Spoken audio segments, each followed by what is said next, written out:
마음에는 마귀가 가장 싫어하는 단어 중에 하나예요. 제가 목회를 하면서 32년 넘게 이제 넘었습니다. 제가 경험을 한 바가 그렇습니다. 아멘이 안 되니까 나는 아멘 못해요. 근데 이 아멘 못하는 것이 사단은 아멘 못하게 합니다. 왜냐하면 아멘은 그 역사가 그대로 이루어질 것을 믿기 때문에 그렇습니다. 아멘의 뜻은 진실하다, 그렇게 되기를 원합니다.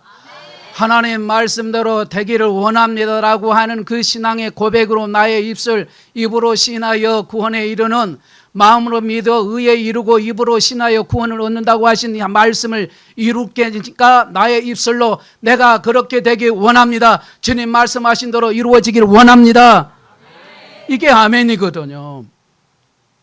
그런데 아멘을 안 하게 해요. 왜 아멘이 안 될까요? 왜냐하면 내 생각과 충돌이 돼요. 말씀이 내 기준이 돼야 되는데 내가 말씀에 기준되지 못하게 하는 악한 영에 속는 거죠. 내 가치관이 달라요. 그러니까 말씀에 충돌이 일어나요. 그리고 여러분의 말씀 듣는데 저를 봐주세요. 불편하지요. 여러분 말씀에 들을 때 불편하면 그건 진짜입니다. 나는 오늘 선포된 말씀을 믿습니다. 나를 고치신 이가 주님이시니 나를 고치시려고 오늘 목사님을 통해서 증거되는 그 말씀에 저는 아멘입니다 하고 그렇게 나는 믿습니다. 그렇게 할 때 아멘 하는데 사단은 그걸 방해하는 거죠. 안 하게 해요. 내 입술을 막아버리는 거예요. 왜냐하면 내 기준과 하나님 기준이 다르잖아요. 삶의 기준은 말씀이고 삶의 기준은 하나님이신데 그 기준이 내가 주인되고 내가 기준이 되니까 이것을 방해하는 거예요. 그러니까 믿어버리면 상황이 달라져 버리거든요. 왜냐하면 하나님 말씀 안에 영원한 생명임을 저와 여러분이 믿습니다. 이것을 선포하는 거예요. 그러니까 아멘은 마귀가 아주 싫어하는 단어입니다. 중요한 건 여러분의 아무렇게나 아멘 하니까 문제지, 말씀에 대한 그 부분에 대한 이 분별력을 잘해서 아멘 했을 때는 저와 여러분의 믿음은 증진되는 거죠. 제가 여러분에게 질문하겠습니다. 오늘 설교 제목이 무엇이죠?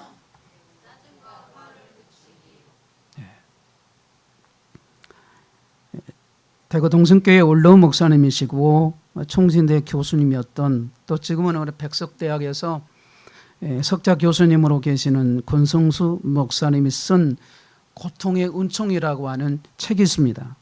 이 책 142페이지부터 163페이지의 내용을 제가 그대로 한번 읽겠습니다. 다는 할 수 없고 일부분인데요. 제3장에 보면은 미국 유학 시절에 했던 그 본인의 간증을 거기에 기록을 하고 있는데 그 기록의 내용은 이렇습니다. 하나님은 질병 치유를 위한 기도 응답을 미루시면서 나의 속에 일고 있는 불평과 입으로 나오는 짜증을 다루셨다.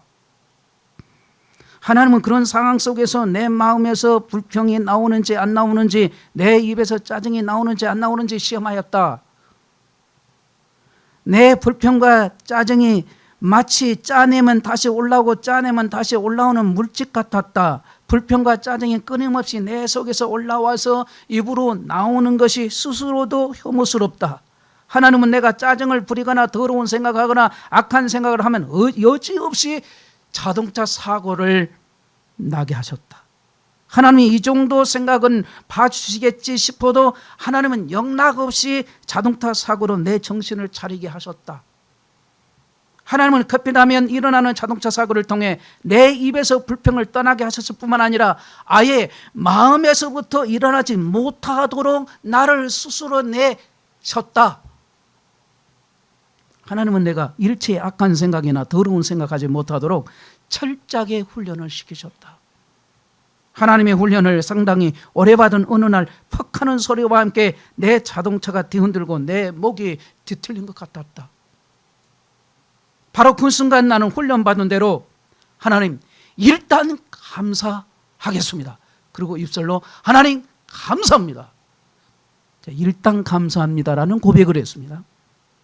그때 내 표정을 사진으로 찍어 놓았다면 아마 내 표정은 불평으로 이그러지면서 입술은 감사합니다라는 괴상한 모습이었을 것이다. 그래도 나는 다시 불평했다가는 또다시 징계를 받을까 두려워서 일단 감사부터 했다. 그때 나는 하나님의 감사 훈련에 합격한 사람답게 마음이 흐뭇했다. 이거야 바로 이거야. 진작 이렇게 살았으면 그 많은 고통을 당하지 않아도 됐을 텐데 왜 내가 불평하고 원망했던가? 왜 내가 더러운 생각을 했던가? 이제 다시는 불평하지 않아야지, 다시는 더러운 생각을 하지 말아야지 했다. 나는 정말 하나님께 감사하다라는 생각을 했다. 만일 하나님께서 그런 방식으로 징계하시고 훈련시키지 않았다면 유학 생활 중 나도 신앙이 변질되지 않았을까라는 생각을 해보았다. 하나님께서 나의 복통과 잦은 징계를 통해 내가 미국의 타락한 문화 속에 빠져들지 않게 하신 것이다. 이어서 좀 줄을 바꿔서 한참 지나가는 것에 이런 표현을 썼습니다. 이번에 이제 미워하는 마음을 지녔던 모양입니다. 미워하는 마음을 거기에 적나라하게 쓴 부분을 제가 잠깐 좀 얘기할게요. 어느 분과 함께 그와 대화하는 후에 그를 미워하는 마음이 생겼다. 그러나 기도하는 중에 하나님께서 미워하는 것 자체가 이미 살인죄다라는 예수님의 말씀을 깨닫게 하셨다. 그의 주장이 틀렸다고 해서 그를 미워하면 안 된다. 이것이 하나님 내게 주시는 교훈이었다. 나는 그를 만나 내가 그를 미워했던 것을 사과한 후에 안아주었다. 사과하고 하야한 후에 그를 보니 흑인인 그의 검은 피부 밑에서 내 동생의 얼굴을 보았다. 저는 이 책을 통해서 깨달은 것은 이 목사님이 지적을 했던 부분을 기록했던 짜증은 신경질, 분노, 불평을 포함한다라는 부분을 이 간증 속에 포함이 됐던 것을 알게 됐어요. 그리고 하나님의 연단에는 분명한 목적이 있고 그 연단은 충분한 열매를 거두기까지는 결코 중단하지 않는다는 것. 그리고 어떤 그 고통의 문제를 처리하는 자세에서 변화를 하나님이 요구하시고 변화를 시키신다. 그러니까 조금 전에 언급했던 이 미움이라는 부분 그리고 짜증과 불평과 이런 부분까지도 주께서는 변화를 시키시고 그 변화를 필요성을 알게 하셔서 그러니까 고통을 은총으로 승화시키는 하나님의 그 역사하심을 일깨워주는 책이라는 걸 봤어요. 저는 그 속에 저 자신을 보게 됐고 그리고 제 아내도 이 책을 읽었기 때문에 그런 부분을 서로 나누었습니다. 여러분 가만히 생각해 보면 우리 인생에서 염려가 찾아오고 신경질이 날 때는 우리 의식 속에서 하나님을 생각하지 않았기 때문에 이런 일이 벌어지는 거예요. 어쩌면 하나님이 계시지 않을 수도 모르겠다는 생각이 드는 거죠. 이게 무서운 생각이 들어요. 하나님이 내 안에 계시고 그분을 인정하고 그렇게 살면서도 하나님 생각을 전혀 안 해버리니까 이런 일이 벌어지는 거다. 이렇게 진단을 볼 수가 있는 거죠. 오늘 잠언서 15장 1절 말씀에 유순한 대답은 분노를 시게 하여도 과격한 말은 노를 격동하였느니라. 하가 치밀어 오를 때 그 순간 어떻게 말하느냐가 곧 그 사람의 품격이고 신앙의 수준이라는 걸 우리에게 말해주고 있는 것입니다. 누군가에게 상처받고 억울할 때 유순한 대답으로 상대의 분노를 녹이는 것은 인간적인 이 참음으로 말하는 게 아니죠. 참음이 아니라 성령의 역사입니다. 이것은 하나님께 주시는 평안으로 인해서 내 안에 격한 말이 사라지는 은혜의 열매를 주신 거죠. 그래서 은혜의 열매라고 표현하는 거예요. 말은 마음에서 흘러나오는 것이기에 말을 바꾼다는 건 마음을 다스리는 일입니다. 아무리 분이 나도 억울해도 내 입에서 나오는 말이 유순할 수만 있다면 그것은 하나님께서 나의 이 마음에서 나오는 말이 유순할 수만 있다면 그 하나님께서 내 마음을 붙들고 계신다라는 증거를 보여준 거죠. 그 증거. 잠언서 15장 오늘 보면 4절에 말씀하기를 유순한 혀는 생명나무이지만 폐역한 혀는 마음을 상하게 하느니라라는 말씀을 하죠. 여기 생명나무라는 단어는 성경에서 매우 특별한 의미로 사용됩니다. 에덴 동산 가운데 있었던 생명나무는 하나님과의 친밀한 관계를 상징하고 영생의 상징이기도 합니다. 그런 생명나무를 오늘 말씀의 본문에서 유순한 혀라고는 표현을 된 건 단지 말을 곱게 하라는 그런 단어의 말의 뜻이 아닙니다. 그 말만 의미한 게 아니라 말이 사람을 살리고 말이 하나님과 관계를 이어주는 도구가 된다는 걸 우리에게 가르쳐주고 있는 것입니다. 반대로 폐역한 혀, 곧 분노에 찬 말, 독설과 조롱과 짜증과 상처를 닮은 말은 듣는 이의 그 마음을 찢어놓고 말한 사람 자신의 그 영혼마저 피폐하게 만들어버리다는 거죠. 여러분, 감정을 이기는 거, 유순한 대답으로 말의 방향을 바꾸는 것, 그것은 아무나 할 수 있는 일이 아닙니다. 성령 안에서 거듭난 사람만이 할 수 있는 영적 결단이에요. 사람은 누구나 다 화를 냅니다. 표정들이 목사님은 화 안 내시냐고 그렇게 묻는 것 같아요. 좀 부끄럽긴 하네요. 왜냐하면 저는 이 말씀을 정말 찔리기도 하고 회개도 하고 제가 지금 변화된 과정 속에 있기 때문에, 근데 문제는 그 화를 어떻게 다루느냐가 이게 중요하단 말입니다.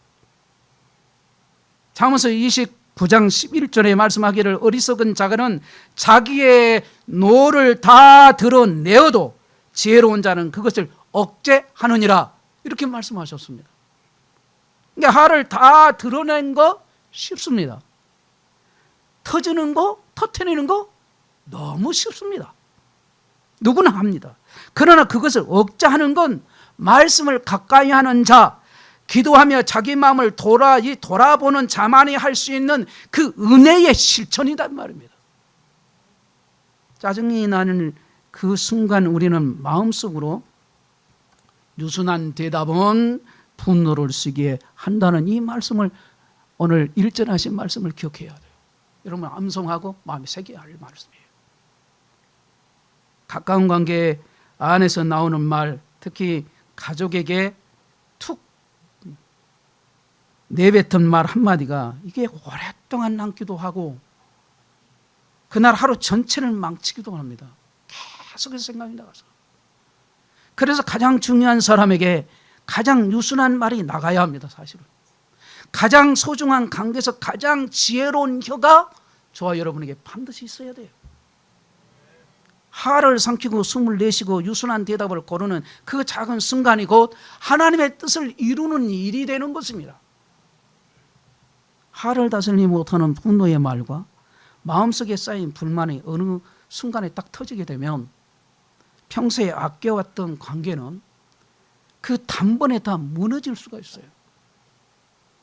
문제는 말하는 그 사람은 기억을 못할 만큼 아무렇게 생각을 하지 않습니다. 그렇게 하겠지만은 그 말을 들은 사람은 오랫동안 그 말에 매여서 아주 괴로워한다는 이 점이에요. 그 말 한마디가 얼마나 중요한가를 알 수가 있는 거죠.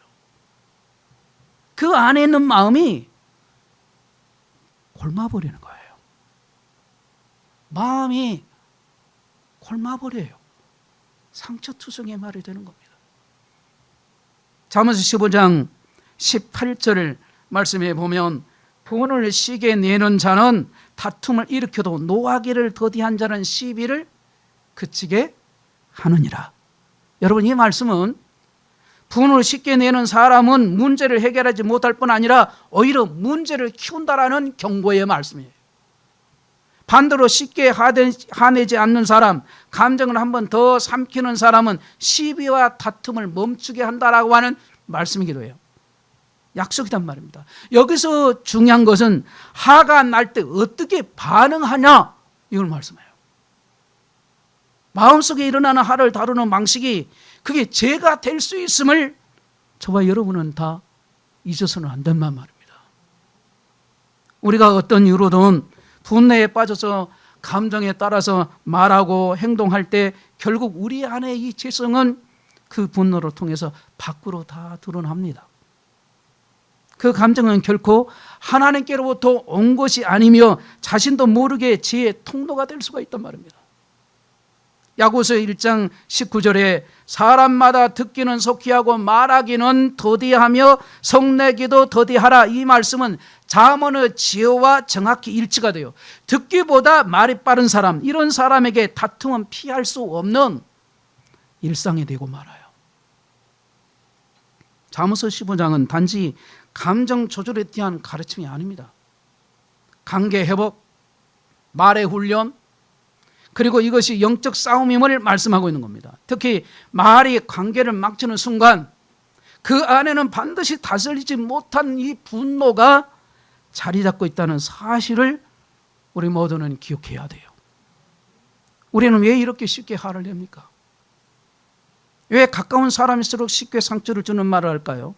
그 이유는 결국 자기 자신, 자기의 중심적인 마음, 즉 인정받고 싶고 내가 옳다고 주장하고 싶고 내 감정을 먼저 표출하고 싶은 그 본성이 화를 밀어붙습니다.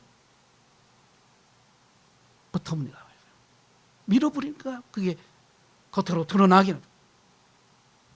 그러나 믿음의 사람은 자기 중심적인 본성을 십자가 앞에 내려놓는 훈련을 우리 모두는 해야 돼요. 그 훈련의 시작이 바로 내 안에 있는 분노를 어떻게 할 것인가라는.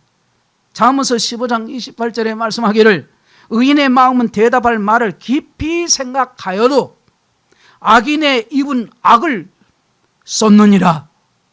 이 말씀을 해요. 의로운 사람은 말하기 전에 한 번 더 깊이 생각을 한다는 거예요. 그 말이 정말 필요한 말인지, 지금 내 감정에 이끌려 하는 말인지, 상대의 마음을 살리는 말인지 그 질문을 자신에게 던진다는 거예요. 이게 지혜로운 사람입니다.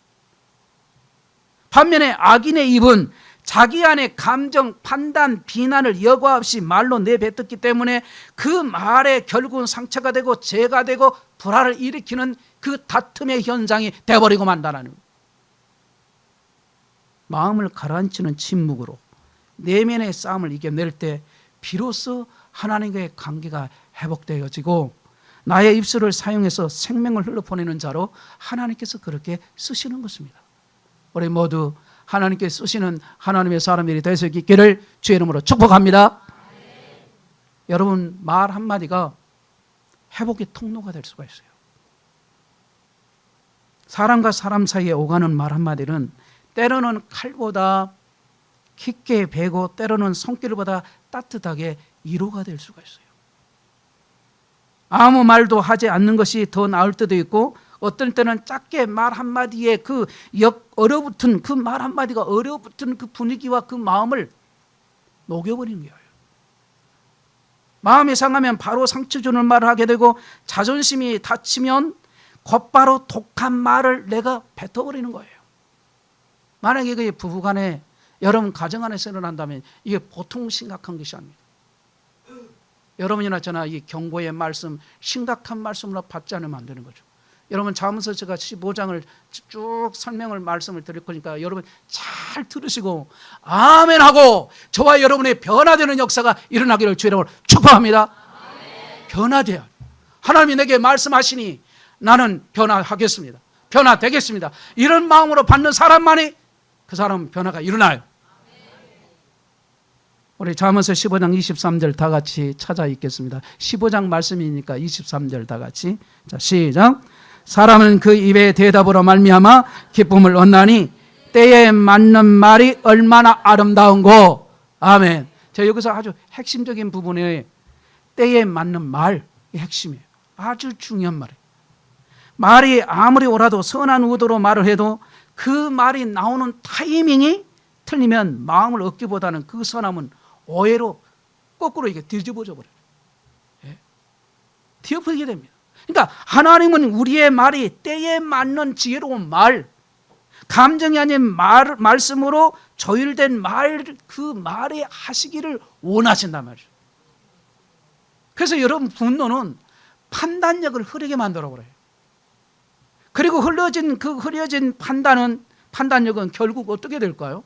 애곡된 말을 만들어내 버립니다. 우리가 진심으로 전하고 했던 말도 하가 섞이게 되면 공격처럼 들리죠. 제가 지금 소리를 내가지고 하니까 여러분 공격처럼 들릴 수도 있겠네요. 잘 들으세요. 의도하지 않았던 표현도 짜증에 거기에 묻으면 비난처럼 들려져요.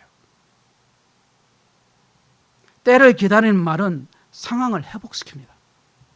감정에 휩쓸린 말은 상황을 더 아예 엉키게 만들어버리죠. 23절, 사람은 그 입의 대답으로 말미암아 뭘 얻는다 그랬습니까? 따라합시다. 기쁨을 얻나니. 그러니까 우리는 말이 기쁨이 될 수 있다는 사실, 말이 회복의 통로가 될 수 있다는 것과 말이 하나님 주시는 선물이 될 수 있다는 이 진리를 저와 여러분이 반드시 기억하라는 말입니다. 기쁨을 주는 말, 때를 아는 말, 은혜로 가득 찬 말, 그 말이 누군가에게는 소망의 문을 열게 됩니다. 우리가 믿는 하나님은 말씀으로 세상을 창조하셨습니다. 말씀으로 빛을 만드시고 생명을 주신 하나님이시란 말이죠. 부르시고 만드시고 복을 주시고, 우리가 사용하는 말에는 그 능력이 담겨 있어요. 물론 우리 말이 하나님의 말씀처럼 절대적인 창조력을 갖고 있지는 않지만 믿음으로 내뱉는 말은 하나님의 역사를 열 수 있는 문이 된단 말입니다. 하나님은 우리의 입술을 통해서 평화를 주시고 위로를 전하시고 죄를 인정하게 하시고 회개의 길을 열어주십니다.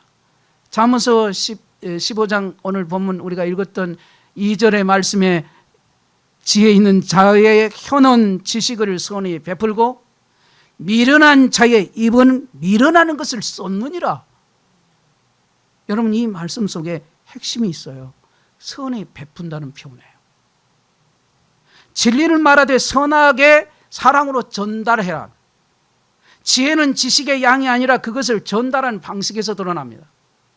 같은 사실도 목소리의 톤과 태도, 특히 말투에 따라서 사람을 무너뜨리기도 하고 이렇게 세우기도 합니다.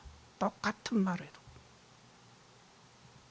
하가 치밀고 마음이 들끓는 순간에도 말하지 않고 넘어가 주는 그런 지혜, 때를 기다리는 지혜, 조용히 기도하는 지혜, 그 지혜가 바로 우리 안에 바로 성령의 이끄심이란 말. 그렇기 때문에 말을 훈련한다는 것은 곧 믿음의 실천자이고 성령 하나님께 바로 순종하는 것입니다. 불편한 그 마음을 하나님 앞에 먼저 드리는 훈련, 그것이 바로 짜증이 많은 날에도 평안을 선택하는 지혜란 말. 말 한마디로 회복되는 사이, 반대로 말 한마디 잘못해서 멀어진 사이. 여러분도 분명히 그걸 다 경험하셨을 겁니다. 그러므로 지혜는 곧 말하는 시점, 타이밍이에요. 하나님 지금 말할까요? 말하지 말까요? 이렇게 하나님께 여쭤봐야 돼요. 잠깐이라도 주님께 묻는 기도가 내 감정을 이기게 되고 말을 새롭게 하고 결국 하나님의 역사를 열어가게 하시는 바로 도구로 되어지는 거예요. 쓰임받게 됩니다. 우리 잠언서 15장 31절 함께 읽겠습니다. 시작. 생명의 경계를 듣는 귀는 지혜로운 자 가운데 있느니라. 아멘. 자, 많은 사람들은 말하기에는 익숙하지만 듣는 데에는 서툴어요. 하지만 성경은 말하는 자가 아닌 듣는 자를 지혜롭다고 말씀하죠. 그것도 생명의 경계를 듣는 귀라고 이렇게 표현을 했습니다. 여기에 경계란 말은 혼내는 말이 아니라 생명을 위한 깨우칠 말하는 거예요. 내가 잘못하고 있다는 것을 부드럽게 깊이 있게 알려주는 하나님의 음성과도 같은 거. 깨우치는 거예요. 그래서 생명의 경계라는 단어를 썼어요. 이런 하나님의 경계가 때로는 사람을 통해서 들려주십니다. 가까운 사람의 한마디, 말씀 속의 찔림, 기도 중에 떠오르는 한 구절, 그것이 하나님의 생명의 경계가 돼요. 여기서 우리의 문제는 그 말을 들을 귀가 되어 있느냐, 들을 귀가 있느냐, 이게 문제죠. 바라기는 여러분이 하나님 말씀을 잘 듣는 귀가 열려지기를 주의 이름으로 축복합니다. 여러분 다 귀가 있어요. 근데 어떤 사람은 듣고 어떤 사람은 듣지 못한 사람이 예배를 마치고 나면 다 나오죠. 여러분 그거에 도전을 받고 기도해야 돼요. 하나님 저에게 보는 눈이 깨끗한, 즉 깨닫는 마음을 주시고 보는 눈이 열려지게 하시고 듣는 귀가 내게 있게 주옵소서. 여러분 이거 있어야지. 이거 없으면 똑같이 들어도 어떤 사람은 은혜 받고 어떤 사람은 자장가가 돼요. 그러니까 자신은 말로서 상대를 꺾고 싶어하고 듣기보다는 주장하기에 급급하단 말이죠. 결국 그 마음은 지혜에서 멀어지고 하나님의 생명력에서 떨어져 나가는 거예요. 분노의 감정이 클수록 말은 세지고 귀는 닫혀버려요. 여러분 귀가 닫혀버리면 여러분 듣지를 못합니다. 저는 그걸 많이 경험을 했습니다. 그리고 심지어는 말을 하면, 말씀으로 권면을 하면 그 말씀은 그거는 성경에 기록된 말씀이고 나는 그리고 실제로 그렇게 말을 해요. 그리고 실제로 마음이 다치니까 완악해져서 이걸 우리가 강팍해진다고 하죠. 완악해진 마음으로는 받을 수가 없어요. 듣는 귀가 열리지 않기 때문에 마음을 다쳐지니까 하나님께서 하셔도 그거 모르니까 이게 얼마나 안타까운지 몰라요. 제가 설교하는 저도 그런 때가 있었기에 끊임없이 기도하는 거죠.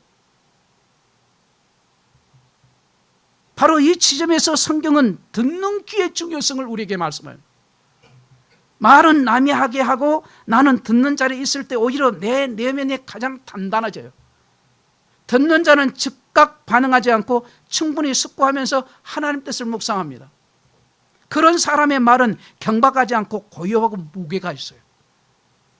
우리가 화가 날 때 가장 먼저 훈련해야 할 것은 바로 이 듣는 태도입니다.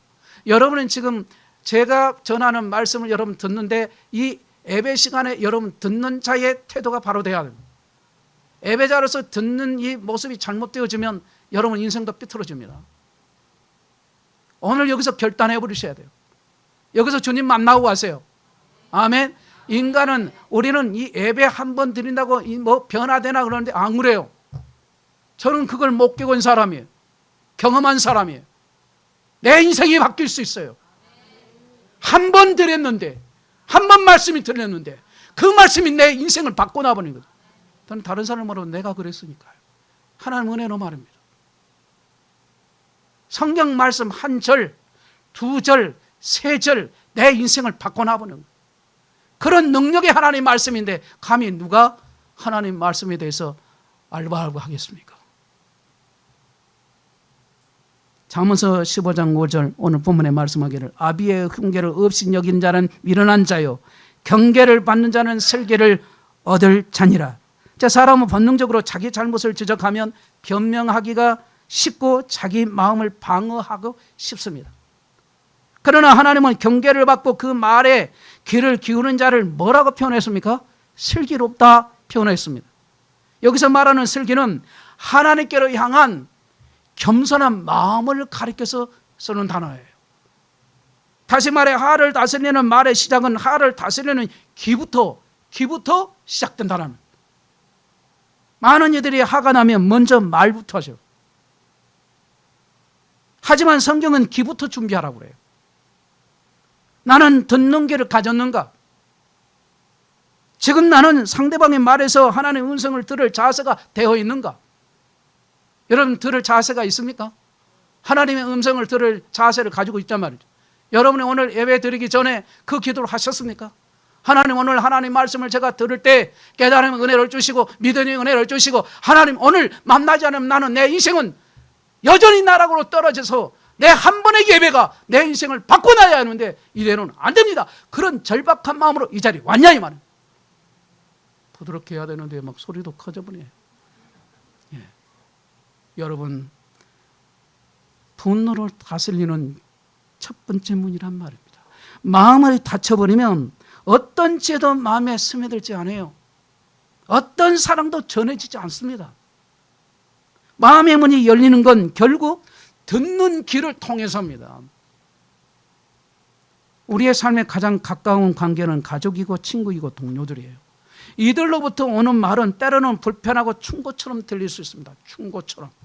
아주 듣기에 불편해요. 바른 말을 전해줄 때는. 그러나 그 말 중에 하나님께서 주시는 생명의 경계가 있을 수 있단 말이에요.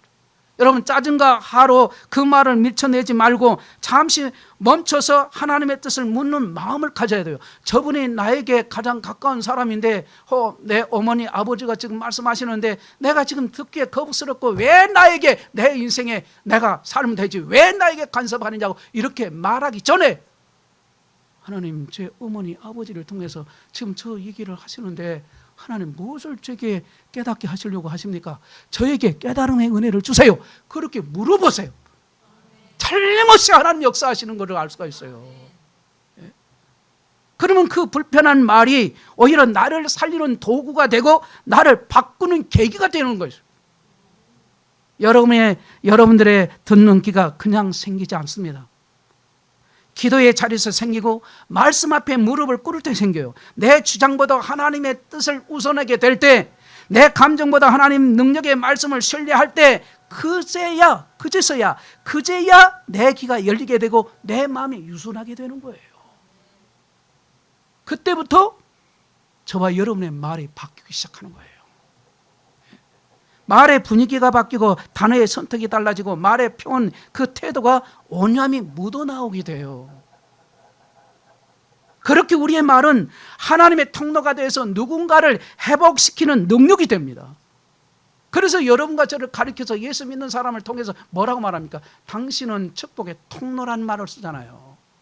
근데 축복의 통로라고 하는 저와 여러분들이 저주의 인생을 만들어내기만 안 된단 말이에요. 화가 난다고 아무렇게나 내 입으로 함부로 말을 하고 절제하지 하려고 하지 않고 하나님께 묻지도 않고 훈련되지 않다 보니 하나님께서 하신 말씀, 그 불편한 말을 부모님이 말을 하고 아버지가 말을 하고 어머니가 말하면 듣기 싫다고 방문을 갖다가 탁 닫아버리네요. 그리고 말을 함부로 합니다. 자식들이 말합니다. 오늘 어린이 주일학교 어린아이부터 중고등부 청년 다 각성하셔야 합니다. 함부로 짜증내고 부모에게 하지 마세요. 이럴 때는 여러분 입에서 아멘이 나와야 정상인데 속으로 아멘 한다고요? 참말이에요. 아멘 한 사람이 변화받아요. 이거 억지로 다 시켜보니 정말 안타깝네요. 여러분, 화를 다스리는 방법은 감정을 덮는 게 아니라 귀로 마음을 열어서 하나님의 말씀을 들어야 해요. 들으려는 마음은 곧 사랑이고 겸손이고 순종이에요. 들으려는 마음이 없는 사람이 사랑한다, 참말에 그건 잘못된 거예요. 겸손한다, 거짓말이에요. 들으려는 마음은 곧 사랑이고 겸손이고 순종이란 말입니다. 여러분이 하나님 말씀을 들을 때 순종하려고 들어야 여러분이 살고 저도 살아요. 오늘 나는 듣는 자로 살아가고 있는지, 내 속에 있는 화가 누군가의 말을 가로막고 있지는 않는지 이걸 늘 점검해야 돼요. 아내가 남편에게 말하면 남편이 확 분노를 해요. 분노하기 전에 아내가 왜 저렇게 말을 했는가, 먼저 아내의 말을, 하나님, 제 아내가 사랑하는 저 아내가 저렇게 말하는 것이 뭔가 제가 잘못해서 말을 했을 텐데 하나님 저 깨우쳐 주세요.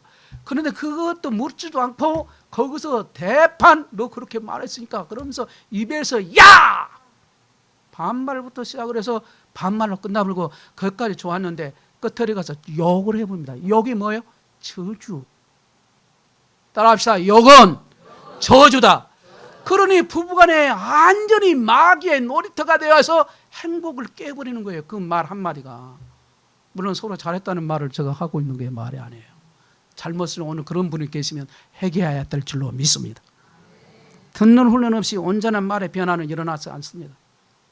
결국 듣는 자가 말을 다스리고 말을 다스리는 자가 관계를 회복해요. 그리고 회복의 중심에는 늘 따라합시다. 하나님 말씀. 회복의 중심에는 말씀이에요. 하나님 말씀. 우리 말이 마음의 중심을 지키는 도구가 될 수 있다는 것은 잠언서 이 15장을 통해서 깨닫게 됩니다. 감정은 우리 삶의 아주 중요한 신호이지만 그 감정에 끌려 사는 순간 우리에 있어서, 저와 여러분이 있어서 판단력을 잃어버려요. 판단을 바르게 올바른 판단을 못합니다.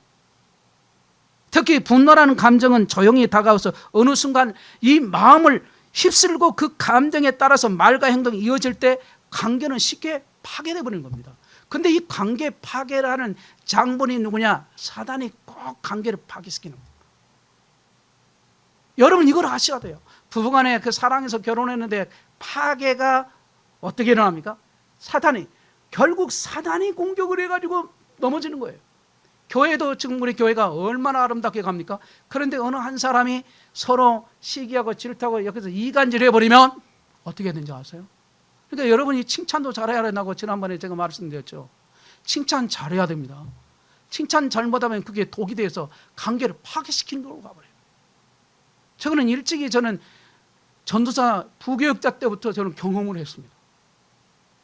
그러니 그걸 모르고 이 칭찬도 훈련이 되지 않으면 함부로 칭찬하다가 그게 독소가 돼서 관계를 파괴시키는 거예요.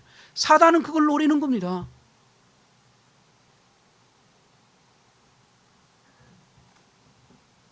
하지만 우리가 알아야 할 건 하나님께서는 우리에게 감정에 지배당하지 않고 감정을 다스릴 수 있는 지혜를 이 말씀으로 주셨다는 사실을 아셔야 돼요. 그러니까 여러분은 말씀 읽으라고 그러고 자꾸 공부하라고 그러고 제자 훈련하게 하고 교회에서 자꾸 하잖아요. 수요일날은 이제 2주에 수요일날 뭐 하죠? 수요일날 무도회 와서 광고했잖아요. 통성전 레시피 하잖아요. 그거 배우러 나와야 돼요. 에이, 수요일날은 바쁘니까 안 나온다. 이런 사람 평생 가도 은혜를 못 받는 거예요. 잠언서 15장은 바로 그 감정의 파도를 넘는 방법을 알려줍니다. 13절에 말씀하기를 마음의 즐거움은 얼굴을 빛나게 하여도 마음의 근심은 심령을 상하게 하느니라. 이 규정은 말보다 먼저 마음을 들여다보게 하는 거예요. 말은 겉으로 드러나는 결과일 뿐 그보다 더 중요한 것은 마음속에 어떤 상태가 자리 잡고 있는가라는 거예요. 즐거움이 있으면 얼굴에 드러나고 근심이 있으면 영혼까지 눌린다는 이 말은 단지 기분의 차이를 말하는 게 아니라 신앙의 중심을 어디에 두고 살아가고 있는가를 묻는 말씀인 거예요. 화를 내고 짜증낸다는 것은 단순히 감정적인 반응이 아니라 내면의 기쁨이 사라졌다는 것이고 결국 이것은 영적으로 정상에서 벗어났다는 의미가 되는 겁니다. 그러니 여러분이 한 주간은 중에 오늘 오기 전에 한 주간 쭉 살펴보면서 원망, 불평 이런 불평을 하고 여러분들이 만약에 오늘 이 짜증과 이 원망, 불평 이런 것들을 미움을 계속 가지고 있다면 여러분 오늘 고치고 가셔야 돼요. 계속 이걸 가지고 반복하지 말아요. 물론 우리가 주님 부르실 때까지 이 싸움을 계속, 그래서 영적 싸움이에요. 마음의 평안이 없기에 말이 가시처럼 나오고 얼굴이 굳어지고 관계를 다치게 만들어버린 거예요. 그래서 성경은 우리의 말보다 먼저 마음을 돌보게 하는 겁니다. 내 마음속에 주님이 주시는 기쁨이 있는가? 지금 내 마음속에 진심으로 감사가 남아있는가? 내 마음속에 성령의 평안함이 바로 머물고 있는가? 만약에 그런 평안이 있고 여러분의 삶이 기쁘다면 여러분의 마음의 천국은 분명히 이루어져 가고 있다면, 왜? 내 안에 주님이 계시기에, 내가 모시기 때문에, 내가 영접했기 때문에 영접한 그에게는 마음의 천국이 이루어지는 것. 그런데 영접지 않고 내가 주인 노릇을 하면 얼마나 불편하겠어요. 무엇보다 분노가 잦은 사람은 자기 마음을 돌볼 줄 모르는 거예요. 자신이 왜 짜증이 나는지, 무엇이 그렇게 거슬렸는지 깊이 생각하지 않고 그 감정이 끌어오르면 그냥 말로 다 쏟아붓는 거예요. 그런데 그 말은 자기 마음을 더 깊은 근심으로 빠지게 하고 더 짜증을 더 만들어내는 거예요. 더 짜증을 불러오는 겁니다. 악순환이 반복되고 결국에는 자신도 모르게 자기의 영혼이 피폐되어 버리는 거예요. 그런 사람들이 오늘 교회 안에 많다라는 거예요. 오늘 모두 치료받고 갑시다. 그래서 하나님께서는 마음을 다스리는 게 야말로 신앙의 근본이라는 말씀을 하신 겁니다. 잠언서 4장 23절, 여러분이 너무나 잘 아는 말씀이죠. 모든 지킬 만한 것 중에 더욱 내 마음을 지키라. 생명의 근원이 이에서 남이니라. 분명히 말씀하고 있어요. 생명의 근원은 말이 아니라 마음에서부터예요. 마음에서부터 나오는. 그런데 그 마음의 분노가 자라면 생명이 아닌 뭐가 나오겠습니까? 파괴가 나와요. 그래서 화가 많고 짜증이 잦은 사람은 아무리 좋은 말을 해도 결국에는 그 말의 힘을 잃어버리는 거예요. 말은 진심에서 힘을 얻는데 그 진심이 분노에 찌들려 있으면 말은 생명력을 잃어버리는 거예요. 무서운 일을 저와 여러분들이 지금 하고 있다면, 우리가 오늘 이 시간에 하나님 우리에게 기회 주었잖아요. 하나님, 제가 제 말이 회복되게 해주세요. 저를 살려주세요. 제 말이 바뀌기를 원합니다. 하나님, 저를 만나게 해주세요. 이대로는 안 됩니다. 그렇게 하세요. 그렇게 기도하세요. 신앙이 깊어진다는 건 자기 마음을 깊이 들여다볼 수 있는 아는 성숙함이에요. 하루를 살아가는 동안 우리는 여러 번의 화를 낼 그런 상황을 마주합니다. 그러나 그 순간 마음을 하나님께 향할 수 있다면 그 분노는 하나님의 평안으로 바꿀 수가 있습니다. 여러분의 질문, 그럼 여러분 마음에 평안과 은혜가 있습니까? 없었다 해도 이 시간에 여러분이 기회를 하나님 주신 겁니다. 그리고 그 평안은 내 말에 묻어나오게 되고 그 말은 누군가의 지친 마음을 안아주는 도구가 되는 거예요. 그러니 저와 여러분이 어떤 존재인가를 아셔야 돼요.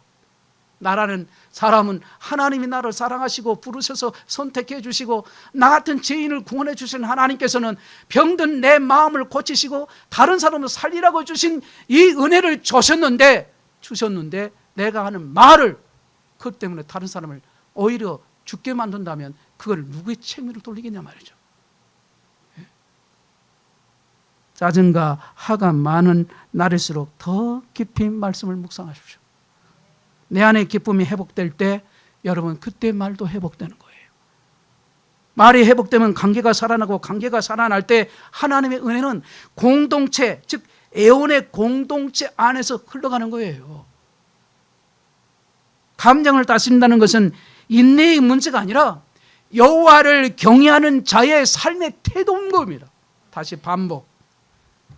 여호와를 경외하는 자의 삶의 태도, 이게 감정을 다스린다는 거예요. 이게 인내의 문제가 아니라요. 이 신앙과 밀접한 관계가 있다는 것을 왜 모르냐? 화가 날 때 우리는 상대방이 내가 옳았다는 것을 증명하고 싶고 억울함을 토로하고 싶은 게 이게 저와 여러분들의 모습이에요. 그러나 하나님께서는 우리에게 말씀 안에서의 순종을 요구하게 했어요. 그 순종은 때로 말하지 않는 것이고 때로는 침묵하고 기도하는 것이고 때로는 분달을 내려놓고 사랑으로 응답하는 그것이 순종. 그것이 순종. 따라합시다. 순종. 이것이 세상이 이해하지 못하는 믿음의 길이요, 하나님이 정작이 여기는 사람의 모습입니다. 감정을 다스릴 수 없는 사람은 다스리는 것도 다른 것도 다스릴 수가 없어요. 이게 무서운 거예요. 자기 마음 하나를 주님 앞에 맡기지 못한 채 큰 일을 감당하려고 하는 것은 순서가 바뀐 신앙입니다. 하나님은 언제나 마음의 작은 부분부터 만지시고 그 안에서 변화가 시작될 때 더 큰 일을 하게 하시는 거예요. 맡기시고 인도하시는 거예요. 그래서 감정을 말씀으로 다스리는 사람은 점점점 하나님의 통치를 삶에서 경험하게 돼요. 그러니까 그 사람이 생활 속에서 하나님의 다스림을 받는 그 통치를 받게 되는 그 하나님의 나라를, 하나님의 통치를 받는 나라가 하나님의 나라, 하나님의 나라인 바로 저와 여러분의 심령 천국이 이루어졌을 때 하나님이 나의 주인 되시고 그분이 인도하셨을 때, 다스림을 받고 말씀에 순종했을 때 거기에서 하나님 나라를 여러분이 경험하게 되는 거예요. 그 경험이 여러분 입술로 증거할 때 전도가 되는 거예요. 여러분이 변화되지 않아 보세요. 어떻게 되는지. 나 너나 교회 잘 나가고 너나 예수 믿어라 이러죠. 그런 말을 듣는 우리가 된다면 저와 여러분은 그 잘못된 신앙이 지금 회개할 일이에요. 화가 많고 짜증이 잦은 삶에서 벗어나고 싶다면 지금 그 감정을 올라오는 순간에 한 가지 질문을 던져보십시오. 지금 이 감정이 하나님이 기뻐하신 감정인가? 그리고 이어서 이렇게 고백하셔야 돼요. 주님, 제 감정이 저를 지배하지 않게 해주십시오. 이 고백을 하루를 바꾸고 관계를 바꾸고 인생의 방향을 바꾸어낼 수 있어요.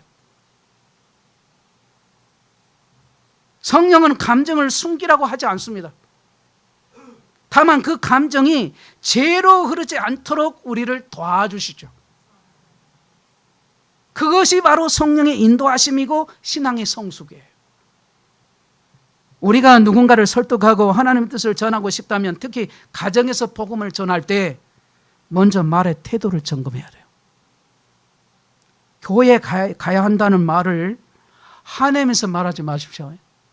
제가 여러 사람을 봤습니다. 우리 교인 중에도 내가 그걸 보고 충격적이어서 기도만 하고 있었죠.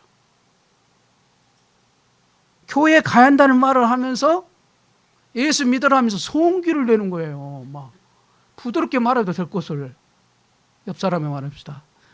교회 갑시다. 예수 믿읍시다. 아니 웃어보고 기쁨으로 말해도 시원찮은데 성기를 내면서 왜 너는 교회를 안 가냐 막 그러고 그러면 가겠어요?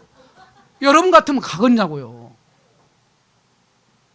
표정들이 다 한 번씩 해본 표정이에요. 우리 회개해야 돼요. 왜 교회에 가야 한다는 말을 하면서 왜 성기를 내냐? 그 혈기를 지키지 못하는 그 모습 때문에 예수를 만나겠습니까? 예수님을. 그 좋으신 예수님, 그 좋으신 분, 가장 좋은 것 주신 분, 유숙한 말은 설득력이 높습니다. 오늘 본문 1절을 여러분 주목하셔야 돼요. 그것은 겉으로 부드럽게 보여도 실상은 아주 단단한 믿음에 서 있기 때문에 그래요. 잠언서 15장 26절에 악한 꾀는 여호와께서 미워하시나 선한 말은 정결하니라. 말에는 이 말씀 보니까 꾀가 담기기도 한다는 말씀하죠. 악한 꾀는 그랬죠. 꾀라는 단어를 썼어요. 그러면 이기기 위한 말, 인정받기 위한 말, 공격하기 위한 말은 결국 사람의 꾀에 포장된 말이에요. 그런 말은 아무리 논리적이 좀 맞아도 하나님께서는 미워하신다는 말씀을 하고 계십니다. 여러분과 제가 하는 말이 옳은 말이라 할지라도 그 말이 하나님이 너는 안 되겠다, 내가 싫다, 그렇게 할 수도 있다라는, 무섭지 않습니까? 나는 지금 설교하면서 무서워요. 주님 앞에 회개할 수 있는 기회를 주셔서 감사하고, 제가恩고에 눈물이 흐르더라.恩고를 쓰면서 눈물이 나요. 하나님, 내가 왜 이렇게 늦게 깨달았을까? 매일 나 때문에 이렇게 성도들이 아파, 가장 가까운 사람들에게 왜 상처를 주면서 내가 주의 종 노릇 잘못했습니다. 저를 하나님 살려주세요.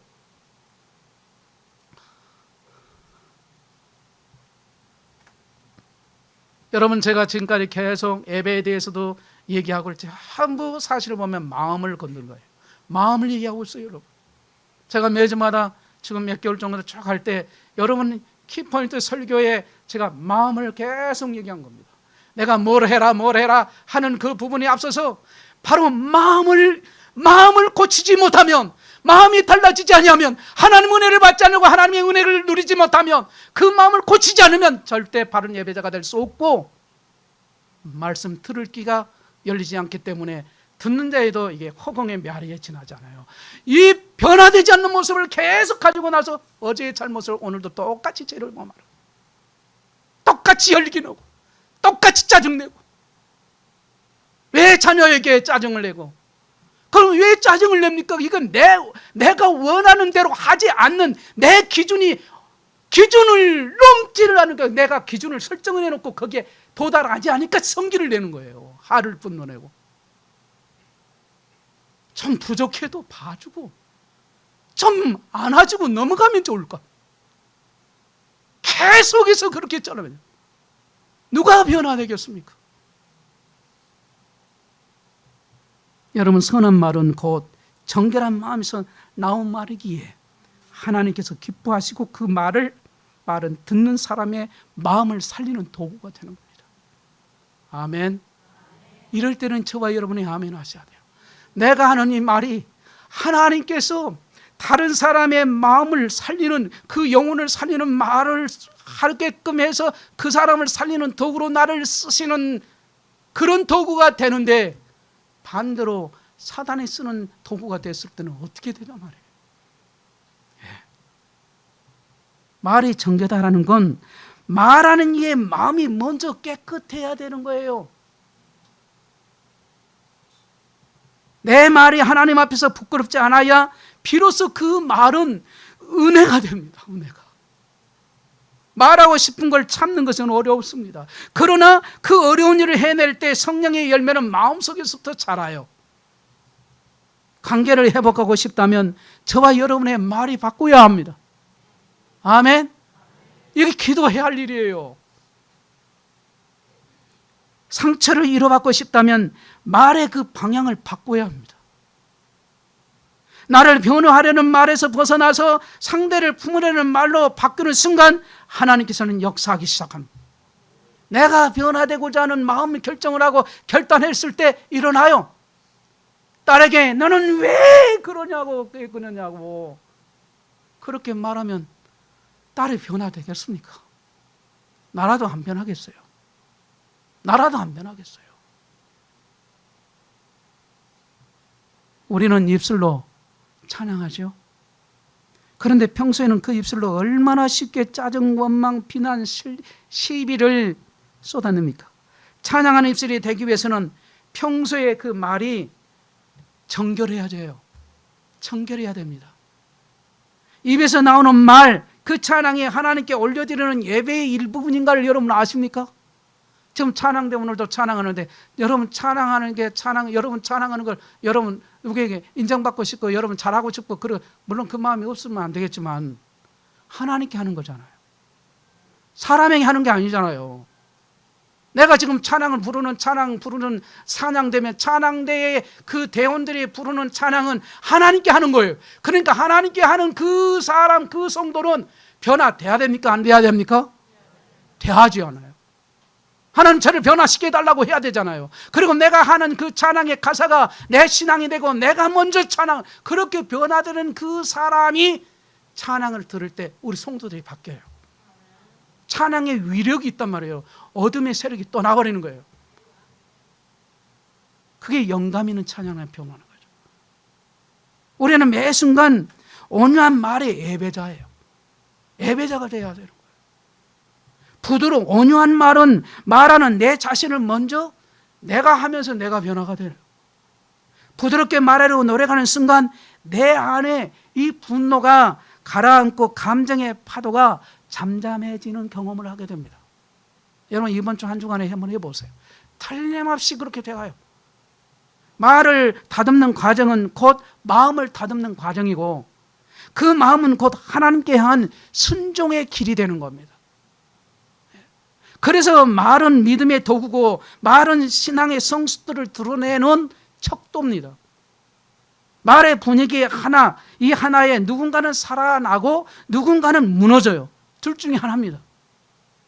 감정이 날카로울 때마다 저와 여러분들은 뭐 해야 돼요? 기도해야 돼요.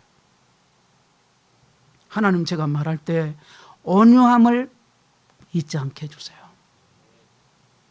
지금 제 감정이 아니라 주님의 마음으로 말하게 해주세요.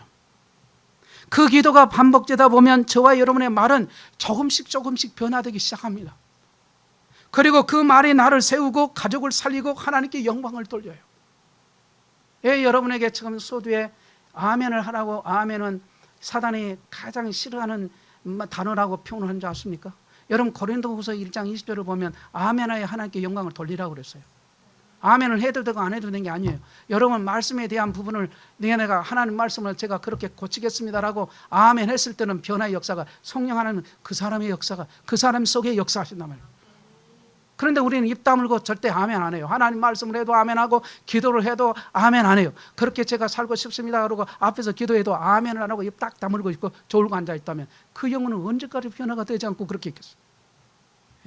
우리는 자주 기도합니다. 우리가 하나가 날 때 억울할 때, 마음이 복잡할 때 하나님 제 마음을 알아주세요. 그리고 속으로 읊조립니다.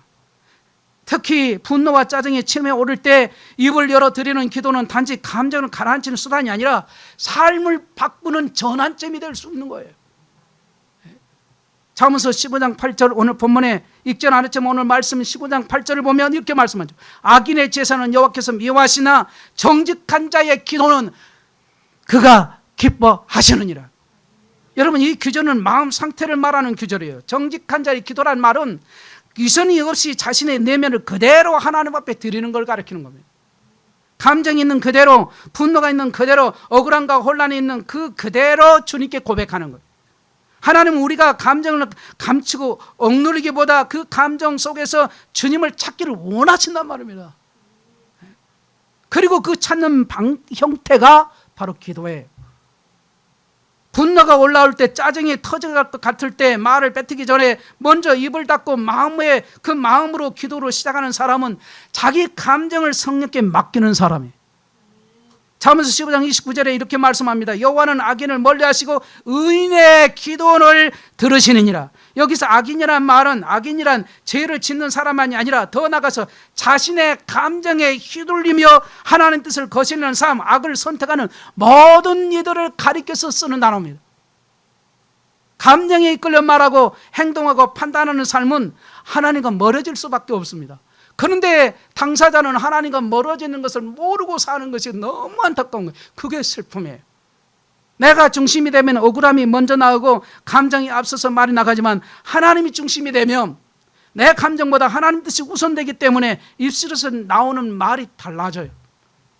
기도는 상황을 바뀌기보다 나를 먼저 바뀝니다. 기도하면서 나를 바뀌어요. 하나님께서. 우리는 바라는 내 소원을 이루기만을 위해서 수단으로 이루는 목적만 이루기 위해서 수단으로 말하지만 처음에는 시작이 수단으로 했다 할지라도 나중은 그 사람을 하나님이 기도하면서 바뀌게 만들어버려요. 그리고 나의 변화는 결국 주변을 바꾸는 힘이 됩니다. 왜냐하면 그 사람을 변화시키는 그 사람 하나님 쓰시는 하나님의 도구가 되기 때문에 그래요. 선한 도구. 짜증이 많은 사람, 화를 자주 내는 사람에게 필요한 건 억제력이나 인내심이 아니라 기도의 능력입니다. 기도는 분노의 불길을 말씀의 물줄기로 끄는 능력. 감정이 거세질수록 말이 거칠수록 기도는 더 작게 단순해져야 돼요. 하나님 도와주세요. 하나님 지금은 침묵하게 해주세요. 하나님 말이 아닌 사랑으로 반응하게 해주세요. 이런 단순한 기도가 우리의 삶의 방향을 바꿔가요. 왜 도와주려고 도와달라고 말을 하지 않습니까? 크게 한번 해봅시다. 주님, 저를 도와주세요. 분노가 마음을 흔들수록 기도의 자리를 먼저 찾는 거예요.